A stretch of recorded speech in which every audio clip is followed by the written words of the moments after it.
Tough environment out there tonight. Both you, well, Zach, you were here a couple years ago for it.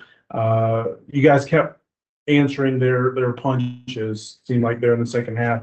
What was it about you guys? You know, where'd you find that?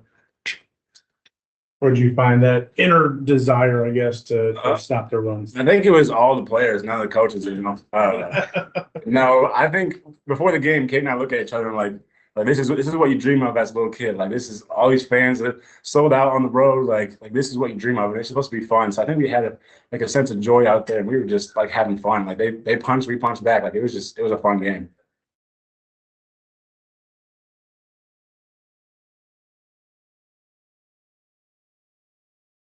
How about the toughness that it took to play this game tonight? That's something we were talking with Coach McKay about a minute ago. Mental toughness, physical toughness. Does some of that pregame hype that you guys were playing up there a minute ago, does that play into it? I don't know. I think we go into every game with a sense of gratitude, sense of urgency, and with a sense of toughness. Speaking of the physical toughness, we just got to shout out our strength coach, Rob Hornet. We believe he's one of the best strength coaches in the country. So we going into every game, we're pretty confident that we're going to win the physical battle because of him. And just going into this atmosphere, I personally wasn't on the team 2 years ago, but I felt the urgency this week and the importance of this game, and felt really good to get this one.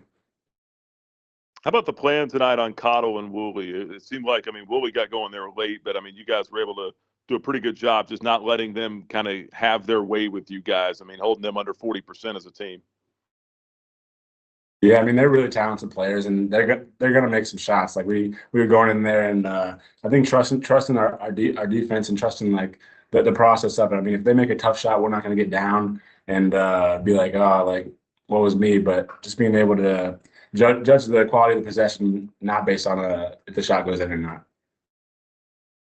Kaden, coach just talked earlier this week about you guys finding a way on the road, kind of being veteran, more mature.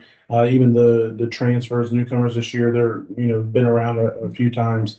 Is that something you guys can rely on in environments like this, games like this? 1000%. I think, especially the guys that returned from last year, we know how we were on the road last year, and that kind of has been sitting with us. It's sat with us all summer and all fall, and going into this year, we knew Conference USA is a beast, especially on the road. So we just got to go in with the mentality that we are playing at home. Like it's just like a regular game. But now since we're playing well at home, we got to return the favor in home games and protect home court a little bit better. So, Zach, you were here 2 years ago. You and Colin played in that game or both of those games. Were you reminded of that this week as you were leading up to this game? Yeah, no doubt. Coach McKay was in the speakers playing the theme song, playing the "You Don't Want to Go with War" with the Owls, and so it was like you said, we had a sense of urgency about it. And even walking in the locker room, we were that's where our season ended a couple of years ago. So I think feeling that just made us some extra adrenaline, and it was like I said, it was just a fun game. Text Darius tonight about it. Yeah. Yeah, that was also their first home loss this year too. I mean, how cool is that? I mean, for you guys to just another, kind of checkpoint along the way, right? Yeah, I mean, we every game's a big game now. I mean, we're in conference play, and we know this was going to be a tough one. 9-0 home this year, and now Jacksonville State's the same way. So we know we're gonna celebrate this one tonight, but we know we got a big one Saturday, and they protect home court really well there. So another challenging one.